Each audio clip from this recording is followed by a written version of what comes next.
Well, each of us is, from our own perspective, I think, is trying to understand a very rapidly changing culture.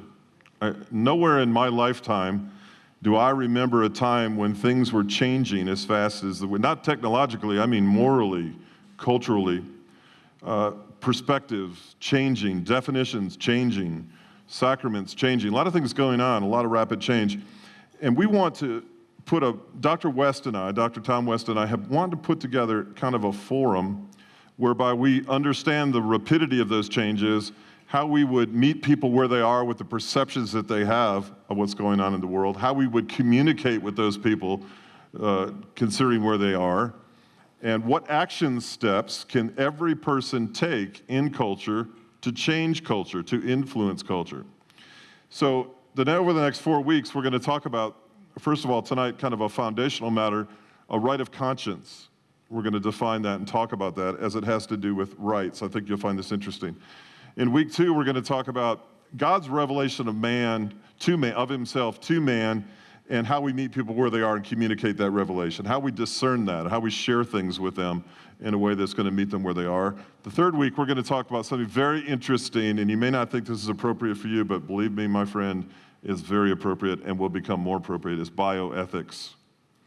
Bioethics in our culture is deemed by the law, and a number of things associated with that. And then our last session together will be on action steps, based upon a book that we're going to try to make available to as many as we can, called Faith Steps, by an author by the name of Embody. And we'll get to that, and that'll be available hopefully next week. All right, this whole dialogue was born out of the last 6.5 years. Dr. West and I have been talking about a burden that's been on his heart. And I wanted him to share, before we got into the first question, a little bit about that burden and your bio, your background, that brings you to this point. And I also want to say I am the biggest fan, and one of the E's that we have in our ministry that's on that wall over there is to empower believers for ministry. So Dr. West and I have been talking, and we just finally time to pull the trigger and for him to share what's been in his heart for a long time. So why don't you give us a little bit of your background of both the burden and the bio that brought you to this place. Well, it's a delight to be here and see so many people. And I will tell you that I feel like a fellow Christian layman. I don't want to come up here as an expert in any of these things. But I was a general surgeon, and I have retired. Throughout my career, even in training and in my education, I was always interested in spiritual issues and spiritual matters, and as I've gotten older, this has been more important to me. The thing that really kind of is my passion is to let people know about what the right of conscience means to healthcare. And it seems to me that people know superficially about that, but they know, and then again they don't know. And one of the biggest problems is they don't know what to do about it. So I think I'm uniquely called and to have a passion with my knowledge, abilities, and energy to address the current state of American culture and help slowly do my part to swing the ocean liner with my little canoe paddle away from the current stampede. So I think I have the preparation, I've made observations, I've got the experience, and I'm convicted, and I feel God called me. That's a great combination. All right, let's get started. In a world of we hear the word entitlements often. Entitlements and rights are sometimes different things. What are we entitled to? What are our rights? As a foundation for this entire topic, let's talk about what is, as you've already mentioned, right of conscience. Well, Oxford definition is the right to follow one's own beliefs in matters of religion and morality. Another decision was made in 1827 to further clarify it for our founding documents. The Constitutional Declaration that no human authority can control or interfere with the rights of conscience refers to the right to worship the Supreme Being according to the dictates of the heart legal opinion. Right of conscience then is freedom to worship and freedom to hold dear those values you have come to understand and internalize. This is continually under assault, and you have to be aware of that. It's not that it just happens, it's happened throughout history. And our unique Constitution and its amendments were meant to limit this intrusion. Okay, so there's no doubt we have rights, there's a hierarchy of rights, and there's an intrusion upon rights. So let's talk about what that means.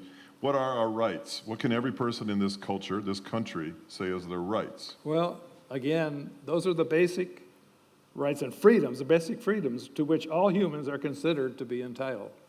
And these are often held to be the rights to life, liberty, equality, and a fair trial, freedom from slavery and torture, freedom of thought and expression. This is from a legal dictionary. So we can segue into, are some rights more important than others? And that's where I think I have something that I can share with you that is a unique perspective. It's not my perspective, but I've read over the years Robert Spitzer. He's a Jesuit priest. He's the president of Gonzaga University, and he's very erudite in his dissection of these thought processes. We talk about inalienable rights. They emanate from the fact that we are humans or persons. And of course, we call them life, liberty, the pursuit of happiness. Personhood, then, is that we are people with potential. Any life that has potential to develop is a person. These are in our founding documents. And we know that they are there because man was created in God's image, as far as the Christian sees it. And because they are part of our being, they cannot be taken from us. They are with us always. They can be limited, though, by if you intrude on someone else's inalienable right. If you murder or steal. And society then takes upon itself to take away the protection of those rights, to protect it, to keep itself safe. The person still has those rights in his being, but he's given away the right, the ability to keep himself out of a situation where those rights are limited. Now, there's another group of rights, and those are what we call, what Spitzer calls extrinsic rights. Extrinsic rights are those we give to ourselves or to each other, generally given either by a person who is a leader or by government. And these rights are subordinate in sense because they emanate from the group, not from our being. And so we communally agree to recognize these rights. Now, this brings us to a place that if this all is true, and if you accept what I've just said, there must be a hierarchy of rights. And this can be established by an objective criterion. That is, there's something objective that you can say that will help you understand that this is true. And that criterion is the necessity for the possibility of. Now, that language is a little hard for me to understand at first, and I'm sure it is for you just hearing it. But if you think it, it's necessary for one thing to happen or be in order for the next thing to happen. For instance, you can't have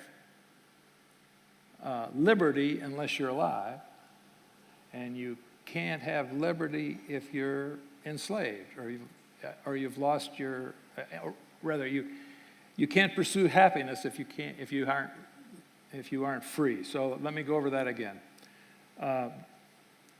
In order to have liberty, you need life. In order to have the pursuit of happiness, you must have freedom. So they kind of step down, either for life, liberty, and happiness.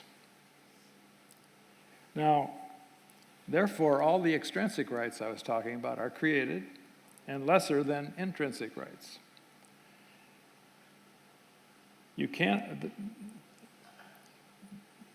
This brings us to the point wherein you have to make a decision, or you have to recognize that in order for someone to have their extrinsic right to something met, it cannot be at the cost of somebody's intrinsic right. And that's a little confusing, but what I'm saying is that your right to something you feel is yours by nature cannot be at the expense of someone else's life or someone else's liberty. So let's use an example. Yeah. Let's get a modern day example of that would be what? Well, the modern day example of that would be the problems that we are having with Roe v. Wade. And of course, that's 1973 decision was made. And if you realize the way this decision was made, you'll see why we have so much confusion. The justices, by majority, voted that because no one could tell them when life began, they could not interfere with a woman's right to her body, therefore they allowed abortion. Now, if you think about it, what they're doing is they're denying personhood to the fetus. So the fetus's inalienable right is being sacrificed to meet an extrinsic right that is given by us, a government, to the lady. Now, that doesn't mean that there's no sympathy for the lady and the condition that's there, but certainly there are other ways around doing this rather than just taking a whole class of beings with potential to become persons, humans, and eliminating them. Okay, let's take another one. What if I said to you it's not just about a wedding cake? Would that fit into this? Well, yeah, that fits into it too. We have a recent decision, of course, in the Supreme Court that allows marriage. And this gets into an issue that's a problem with the way we define truth. And of course, truth is objective. We feel that truth is God-given and it has a certain objective nature. Subjective truth is based on opinion and the fact that we can come together and say, well, black is white. And if everybody agrees black is white, black is white. That's the way we see it in our country. So in this particular instance, what's happened is that our Supreme Court, by a decision of 5-4, has decided that they will take a vow and a state that we recognize as between a man and a woman, decreed by God, and they've created another meaning for that term. Now, we see that as kind of a problem, but it is therefore a truth that has been twisted and allowed then for an extrinsic right to interfere with the right of others who might have, who might feel that their right of conscience is being trampled on by people demanding that they meet this extrinsic right. And of course, it's all over the press, photographers, bakers, different people being asked to do these things, even pastors. Pastors are in a difficult situation. Different ones will react differently and do different things, but again, if a pastor feels that this is a right of conscience issue, he should not be forced by our government to go ahead and do something against his right of conscience, that is, fulfill somebody else's assumed external right. Okay, so let's review that before we get to personhood, because personhood right now in our culture is one of the most important things that we need to understand, and even historically. Before we get into that, let me review here. There are two kinds of right. One is an inalienable right or an intrinsic right to life, liberty, to pursuit of happiness, to freedom of worship, to freedom from slavery and torture, and freedom of thought. Each of us are given that by our Constitution. When someone else violates or thwarts our inalienable rights, they forfeit theirs. It's called prison or There's punitive measures. There's restricted measures of someone else's rights.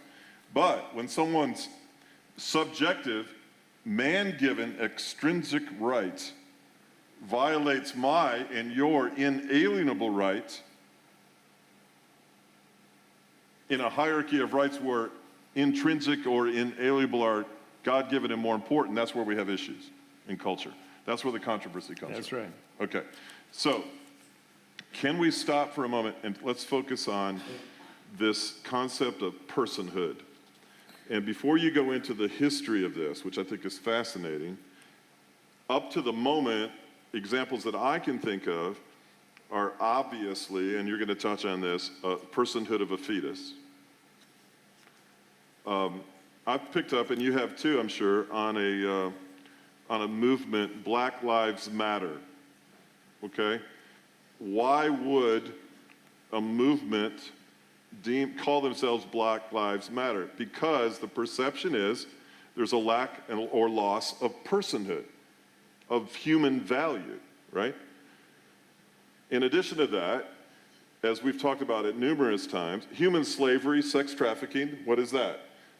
A discounting or dilution of personhood, reducing human beings to objects, to possessions, or if you want to go one step further, the accessibility of pornography in culture has objectified human beings and made images and idols out of them that have no emotion, have no potential, and exist for another person's pleasure. Yes. So as we go forward, we must understand culture today, which we are told do not conform to the patterns of this world, in a world where Christianity is solely based on human value being deemed by the blood of Christ. The worth of a human is the death of God for that human. Personhood is central to Christianity. Culture seeks to minimize or obliterate personhood, okay, and individuality, and with it, inalienable rights. Okay? So the question I have for you today is along the lines of personhood, how did we get here? Did this happen in the last 30 days, or is this something that we've been working on for a long, long time? Well, historically, we've been through a lot of this before. In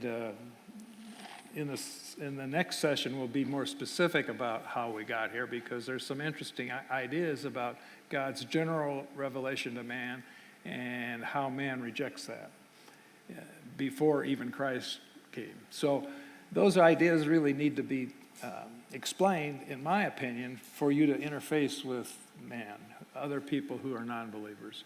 But to tell you how to develop this historically for America, you'll all remember that we had a Declaration of Independence in 1776, which outlined or stated these inalienable rights. This was performed, or this was developed by people who were living at that time.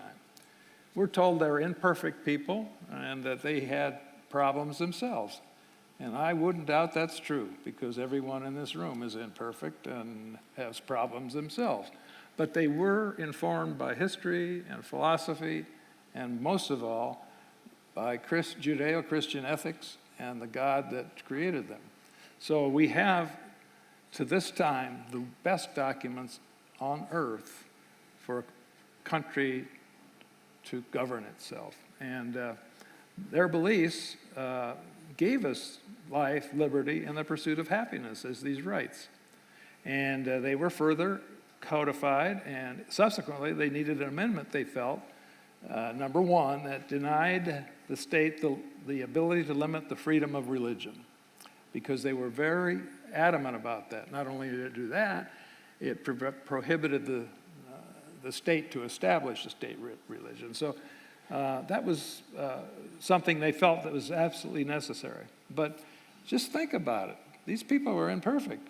They were kind of blind to what they were doing. I mean, many of them had slaves, and they only allowed they prohibited non-landowners to vote. Only men could vote. So again, they had good language, but they were imperfect, just like we are. And so we are still battling with the imperfections that we have in our lives. which gets to another issue we'll talk about, which is there such a thing as moral progress?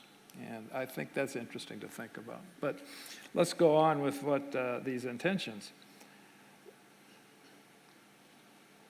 The denial of inalienable rights to any person is, as Gary has said, denies that person the right of personhood under God's eye. So in 1857, the Dred Scott decision became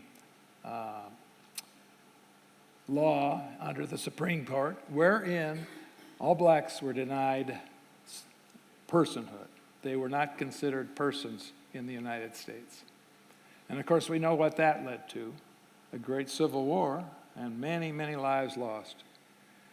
Of course, that was corrected after that conflict, and so the Emancipation Proclamation and subsequently Amendments 13 and 15 were passed that cleared that up. The other one is that women couldn't vote. And so the suffrage movement started, and they were denied personhood under the Constitution. And in 1920, there was enacted an amendment to allow women to vote.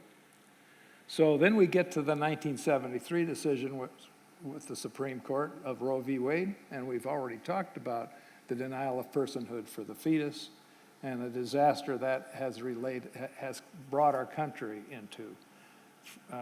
We've had conflict over that ever since, but pro-choice, pro-life, and slowly, apparently, as I understand it from data, younger people are beginning to be less pro-choice. So maybe there's slowly change coming there. There is hope. These things have happened before in history. If you remember, slavery was a big thing in Britain. And you may have seen the movie Amazing Grace and heard of William Wilberforce, who started, after being convicted that this was wrong, in 1787 to try to effect change. He became elected to Parliament, and he, along with William Pitt, over the years, he tried to bring bills to Parliament to outlaw slavery and so forth and so on.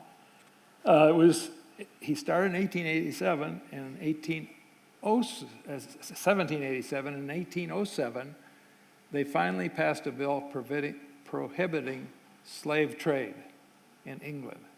But they did not prohibit slavery, and only prohibited in 1833. So he was, at that time, almost 3 days later, he died. So you see, things just don't happen overnight with culture change. So, and I give you this example because it just shows that there is hope. We need to just be persistent. The other place is in, if you remember any of the Dickens stories and the 1800s in England, and how the industrial age brought on all kinds of troubles and terrible things happening with children and slums and so forth. Well, if you remember the great movement by Charles Wesley and George Whitefield, these people brought about slow change and ultimately brought on an era under Queen Victoria of greater responsibility to their citizens. So it isn't as if it's hopeless. You know, a few weeks back, we talked about the opening of Genesis, and creation was in a state of chaos. And the Spirit of God was hovering over the surface of the deep, and out of chaos came order. And you can see the creation account in Genesis, which, by the way, is not opposed to science, modern-day science, in any way, shape, or form, and I've taught on that, is very orderly. So whenever you take a truth, let us make man in our image, okay? What does that make man? It makes man made in the image of God. He has the ability to communicate with God. He doesn't move just by instinct. He's not instinctual. He's rational. He's logical. There's a spiritual aspect of human being that can commune with God. Made in the image of God, we can communicate with God and work and live and move and have our being in Christ. Okay, so that truth, when you begin to distort it, and you start to discount personhood, as we've done over history, And what we just saw, well, landowners could, only ones that could vote, women's suffrage movement, child labor laws, Roe v. Wade, all of those things, even look at Islam today, the patriarchal society, the discounting of women, the discounting of human life, the discounting of people with other beliefs, the people that are being killed and murdered in the streets of Chicago and Baltimore today, the discounting of human life, human trafficking, all of this, personhood is a discounting of Genesis 1:26. Now look at the chaos that an orderly God-given right that is changed and transformed, look at the chaos that it leads to. It's called the fall of man. And here's what we're dealing with in our society. An eroding of personhood because of a discounting of fatherhood. We have tens of millions of fetuses without motherhood. And look at the state of our neighborhoods. If you're putting a sermon together, that would be a good one. Personhood, parenthood, fatherhood, motherhood, neighborhood. The whole disintegration of culture by redefining one truth. God has made man in his own image. And look where we've ended up. It's fascinating. It's interesting to add on to that. When you talk about the fall and the fact that Adam and Eve were expelled from the garden and the Lord gave them specific instructions, but things just kind of disintegrated after that. And because man couldn't sustain the indwelling of God's Spirit in him, God eventually saw that things were wicked and terrible. Yeah, the pre-diluvian chaos, yes. Pre-flood chaos, then rectifying. The only way to rectify the chaos, which was so rampant, is bring order back, is to start over, a do-over. That's the point. Take a look at this. This will blow your mind. Why is it that when you murder a pregnant woman, you can be charged with a double murder? There's personhood, and this is what happens when you start to distort truth. It becomes situational. A fetus has no personhood when it's subjectively chosen with an extrinsic God-given right to eliminate that fetus. There's no personhood. But when that fetus is eliminated by way of someone else, it's a person. And the penalty that goes with it. And that's what happens when you get subjective. It becomes situational. God's truth is the same yesterday, today, and forevermore. When we distort it, it becomes situational. And it becomes convenient to our own preferences and our own ideals. And on top of that, we become flippant with dealing with the product of abortion. Oh. And we're seeing that played out in our televisions right now. And it's as if we just don't understand as a society how degraded we are. And we're culturalized and conditioned in such a way that we are so desensitized to the value of human life. And you don't think Christians are desensitized to the value of human life? The absence of evangelism is an indication that we've been conditioned and desensitized to the value of eternal life. Think about this now. We were in the 1940s and 50s far more sensitive to moral issues than we are now. Look at divorce. Divorce is, we change. I get that. We change over time. But before we go on to the next question, I want to briefly allude to how the degradation of personhood from cradle to grave helps us in the area of, destroys us in the area of bioethics. What about euthanasia? Of course. And this is where I'm concerned, although I'm concerned about the beginning of life, but I'm concerned about the fact that we've already put our toe in the water about denying personhood. And if you think about it, the way the judicial system works, it's possible to use precedent. In other words, you couldn't decide whether or not a human life that's confined to handicap, a bed at a long-term care hospital, it has any possibility of improvement or development. Therefore, those people are denied their personhood, and suddenly they're available to be eliminated. With the onset of the issues around medicine, there are problems with access, and there's problems with enough money to pay for the care. And one of the ways to do medicine is to make it a state-run entity And I fear that that will mean that they'll drive people out of medicine who have a right of conscience, because the state will want those people to do what they want to do. And that will mean they'll not be unlike,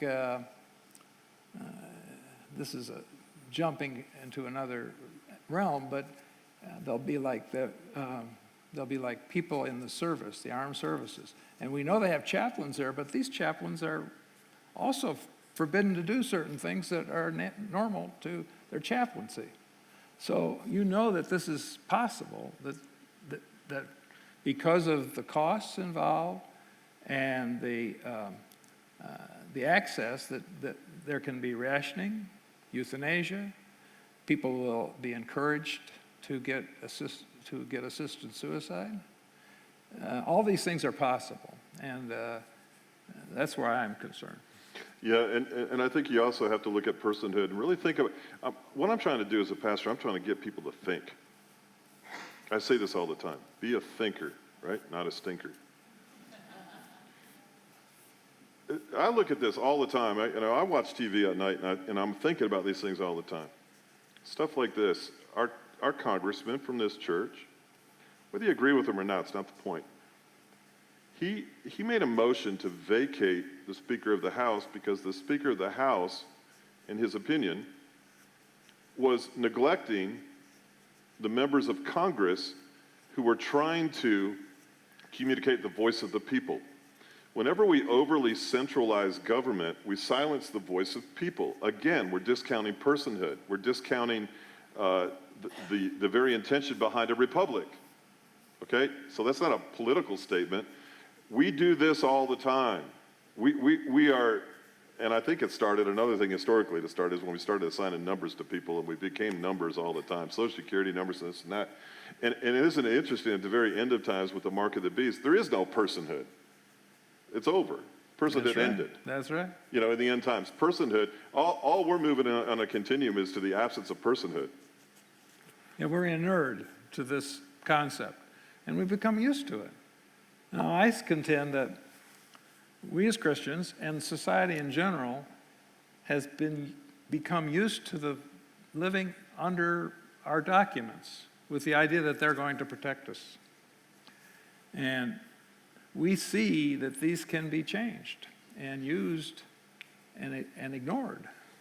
And so I don't think that we can continue with current status of affairs to just not try in any way possible to shape policy. Okay, let's, just before we go into the last question, let's think about this for a minute. Let's switch and reverse.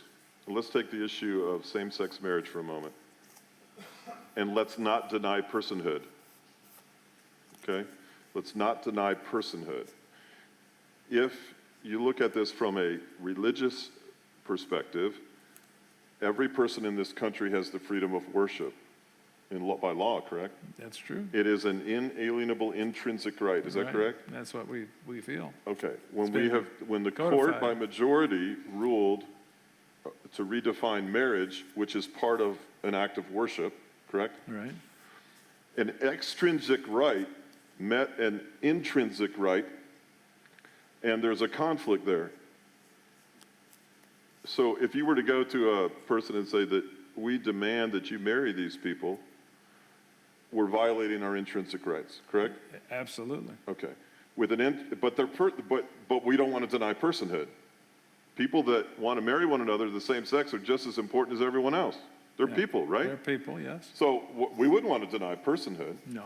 So the way to not deny personhood but not violate an inalienable freedom of worship then would be to allow a union from a legal standpoint that grants that couple the very same extrinsic rights of everybody else, tax deductions and legal issues, correct? Yeah, I think But not call it not put it in the realm of a religious ceremony. I think that one of the impetus, or a couple of the impetus that has driven this process is, just as you said, there are advantages given to married couples that the non-married couples do not get, and they're financial.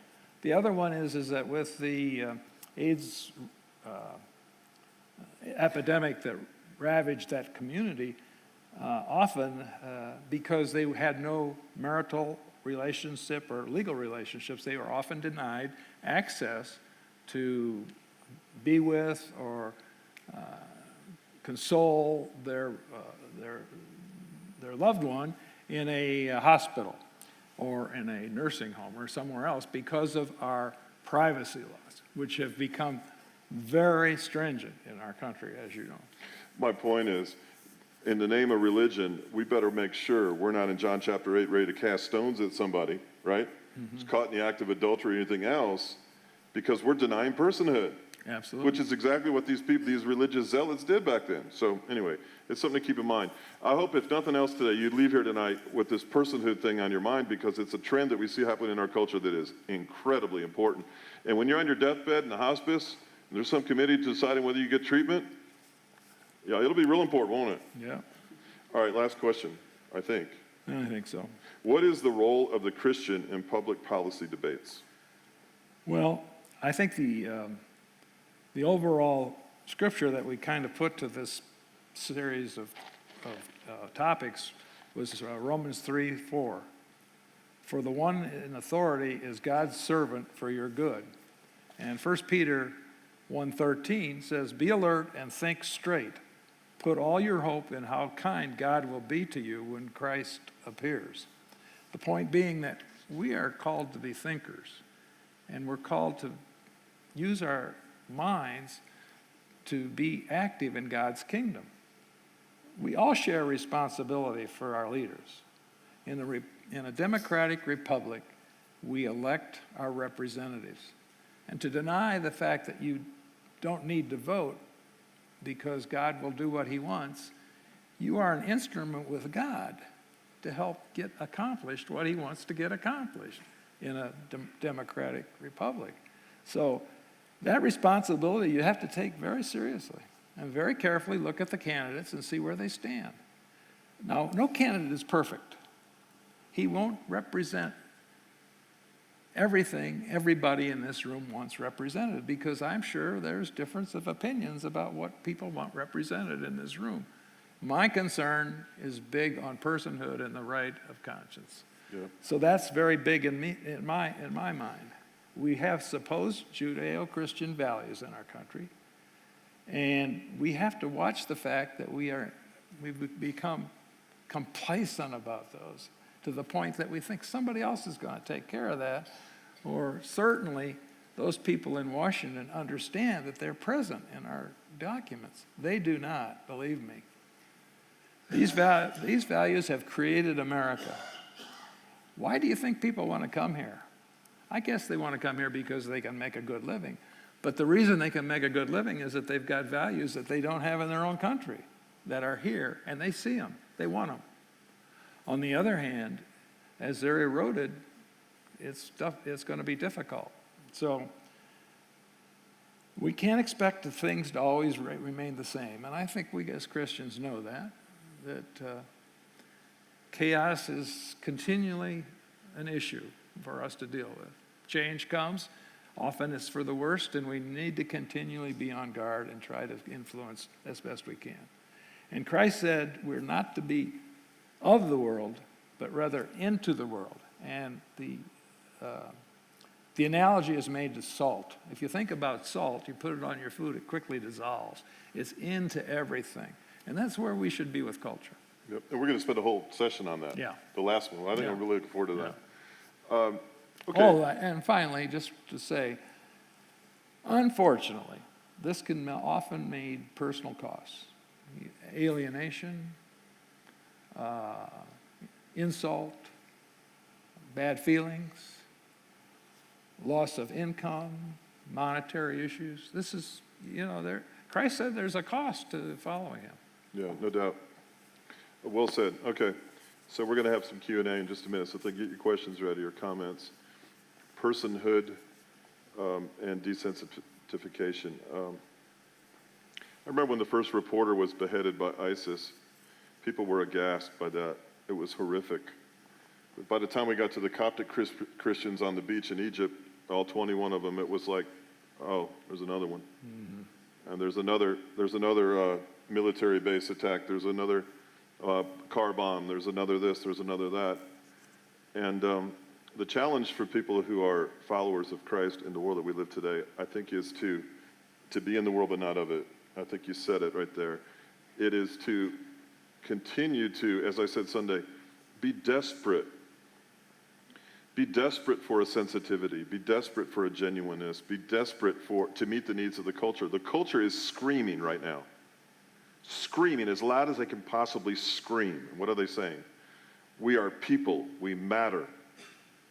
And the very things that the culture, ironically, is robbing from itself are personhood, identity, value, and a sensitivity to things that actually are eternal. People want a father, they want a mother, they want wisdom, they want someone to notice them, they want to be counted, they want to be loved, they want to be valued, they want to belong. And they're going to want that more and more and more and more every time they turn on the TV and hear another million kids have been aborted. And almost, I think almost, the Planned Parenthood fiasco that we're going through right now is almost so bad that it got a lot of people's attention. We had to go to that extent to shake up even people that were sleeping, you know. Even pro-choice people were whacked in the head about that one. The question is, does it continually have to go to that extent to get our attention? That at the end of the day, who we really need more than anyone else is the one who made us in his image, and he simply wants to fellowship with us and love us. Are we susceptible to that? And this culture is going to be screaming louder and louder and louder. The question is, are we going to answer their screams with the truth? And that's going to be part of our series, and I'm looking forward to that, Dr. West.